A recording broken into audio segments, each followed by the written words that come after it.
Hi everyone, thanks for joining me. You're watching In Deep on the Delta. This is the February 13th Delta Fishing Report. We opened up with some aerial footage, and we're going to play some more aerial footage as we get into the report. We start talking about the Delta a little bit, and I think it's going to open up a lot of your eyes to seeing just how much water is out here, how it affects the Delta, how much water comes into these islands, and how when these farmers start pumping the water out of these islands, how it affects the river. And I have a strategy that I use this time of year that I will share with you when we come up to get into the Delta report. So let's start off with some river business. We'll go around the Motherload lakes, Clear Lake a little bit, and then we'll get right into the Delta report. First off, Real Custom Boat Works has their 2025 U.S. Coast Guard vessel inspection. That's going to be March 1st here at Paradise Point, 8 in the morning to 2 in the afternoon. And you can bring your boat down. They'll have Coast Guard inspectors here. They'll check it out. They'll let you know what you need. They'll let you know if you're up to speed. They'll let you know if you're not up to speed, how to get up to speed. You're not going to get a ticket or anything. They want you to be safe out here, and they want you to have your boat ready to go and in safe condition. If you have any questions, call Jim from Real Custom Boat Works at 209-915-9880. We've got a lot of tournaments coming up, so I'll go through these real quick. And we've got number one, we've got the Bass Hole tournament coming up, their team tournament, Sunday out at Russo's. That is the 16th. We also have on the 15th, the BBT has what they call their Golden Mussel Circuit. That's also, I think, going to be out at Russo's. We've got NorCal Bass Club has a tournament coming up February 22nd. That's going to be out at Ladd's. And Dave, who is the director for NorCal Bass, also directs a tournament that I want to get behind. I'm going to be out there. We're going to cover this tournament. I think everybody should support it. It's going to be the Bass, Badges, and Vets tournament. That's for law officers and veterans. You have to have at least one law officer or veteran on the boat. And again, something we should all support. Dave is running that tournament. He's a tournament director. And that's going to be April 3rd and 4th. So all you law officers, I think correctional officers, vets, active military, if you want to get in on that, give Dave a call. He'll let you know what's going on. And Dave's number is 415-341-3775. Last but not least, the Crappie Closet Crappie tournament up at Clear Lake, the Crappie Open, we'll call it, is going to be Friday, February 28th. That's coming up. And, a cool tournament for you crappie anglers. You want to get in on some a tournament and have a little competition. Give Marlon a call. Marlon's a tournament director, 510-691-0586. And that pretty much wraps up, I think, the tournament stuff. I did mention also the Bass Hole Tackle Swap. That's going to be March 16th. I don't know if I mentioned that or not. Give Rob a call out there, and that will be March 16th, 9 to 1 p.m. That's going to be a lot of fun. Hopefully we'll see you guys out there. Let's get into one more thing. I've been getting, I'm in contact with a lot of the lakes and stuff, and I seem to get a lot of stuff over email. And I just want to remind everybody, this golden mussel situation, the new invasive species that we have here on the Delta, and that has caused some havoc with getting into other lakes, and the banding and lakes closing, so on and so forth.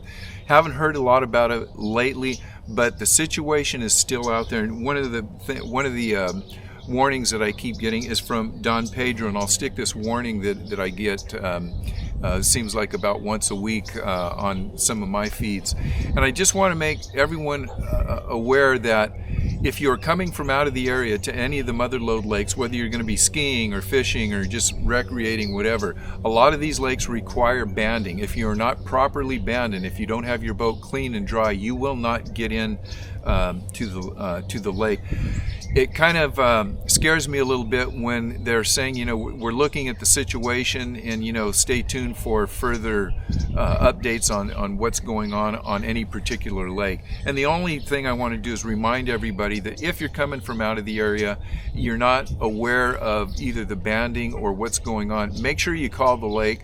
let them know, let them give you the information on what you're required to, because if you don't have a band to get into, say, Maloney's or Berryessa, you're not going to get in on the lake. Let's get into Clear Lake report, and I've been in contact with Clear Lake Outdoors. One of the things we're going to pump up is they have their first Clear Lake Outdoors Open Team Tournament. That's going to be Sunday, March 2nd.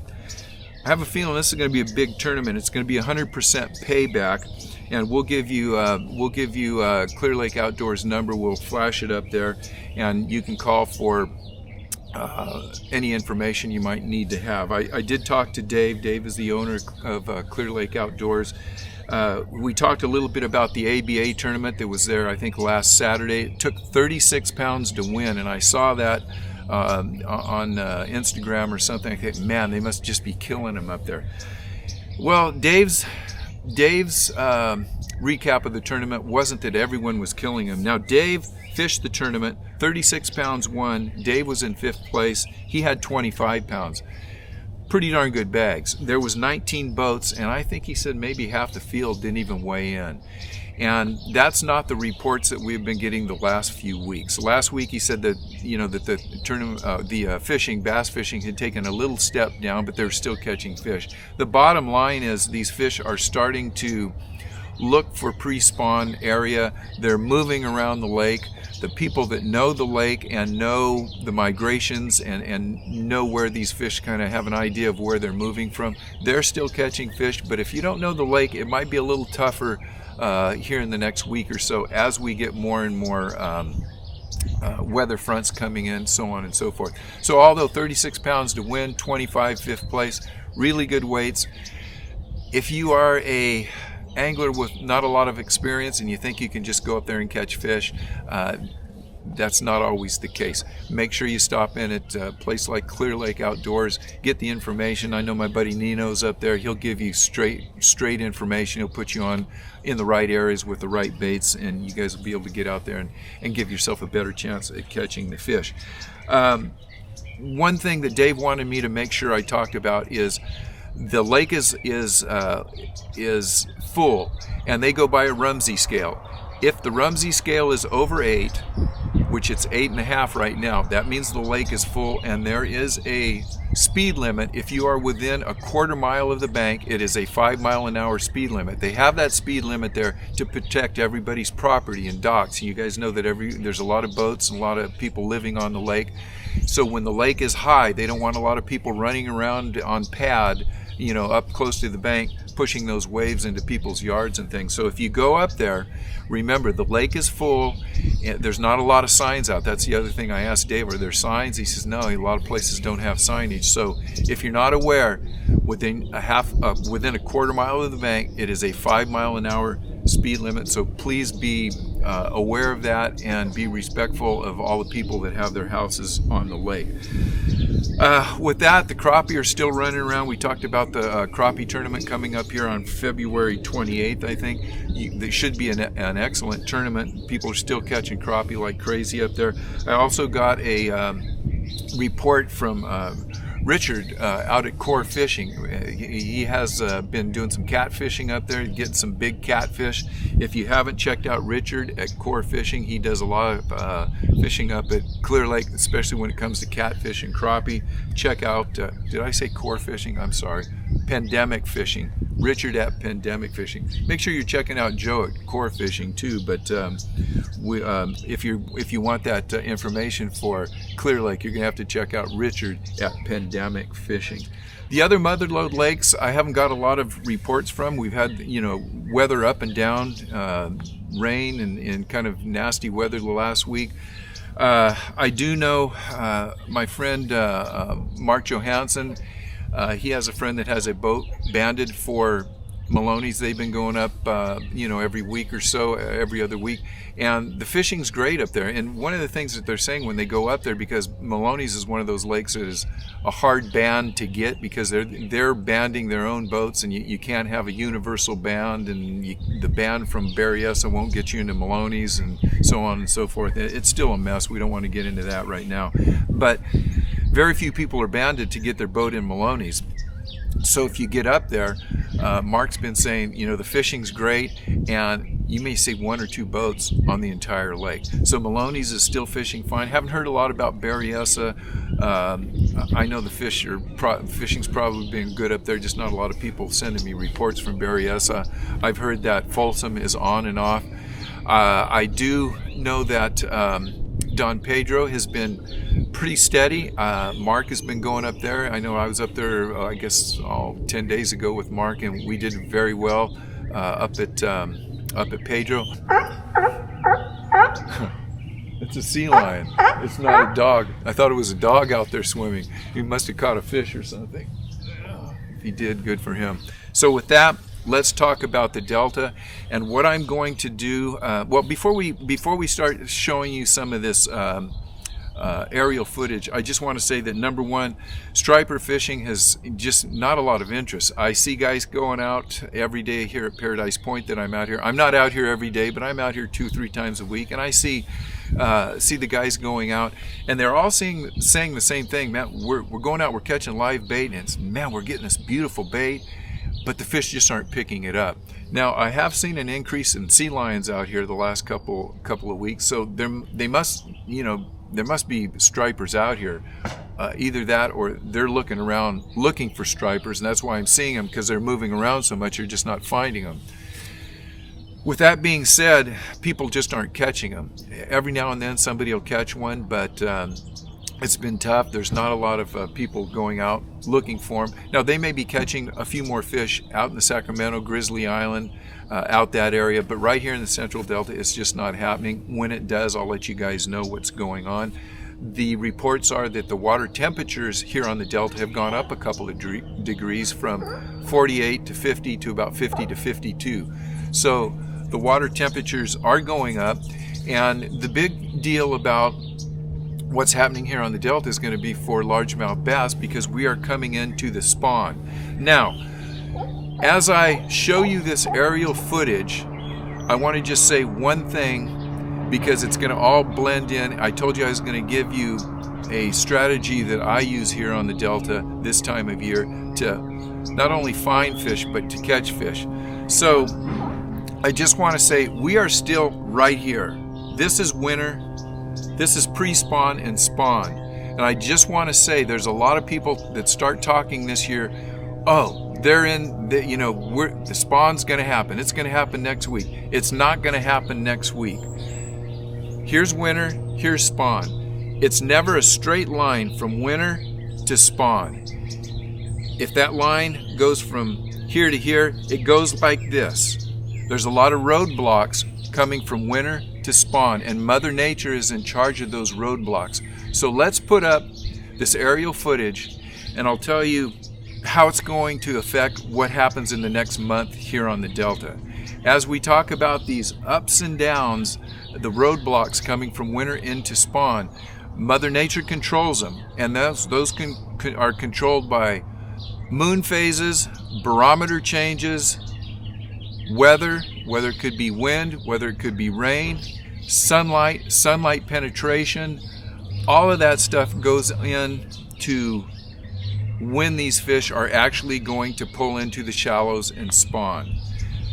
When you see all of this water on and inside the islands, everybody thinks that they pump water from the Delta onto the islands to irrigate, and that does happen. But this time of the year, because these islands are so low, that the islands actually, groundwater comes up and then we get a little rain, the farmers have to pump the water from the island into the Delta.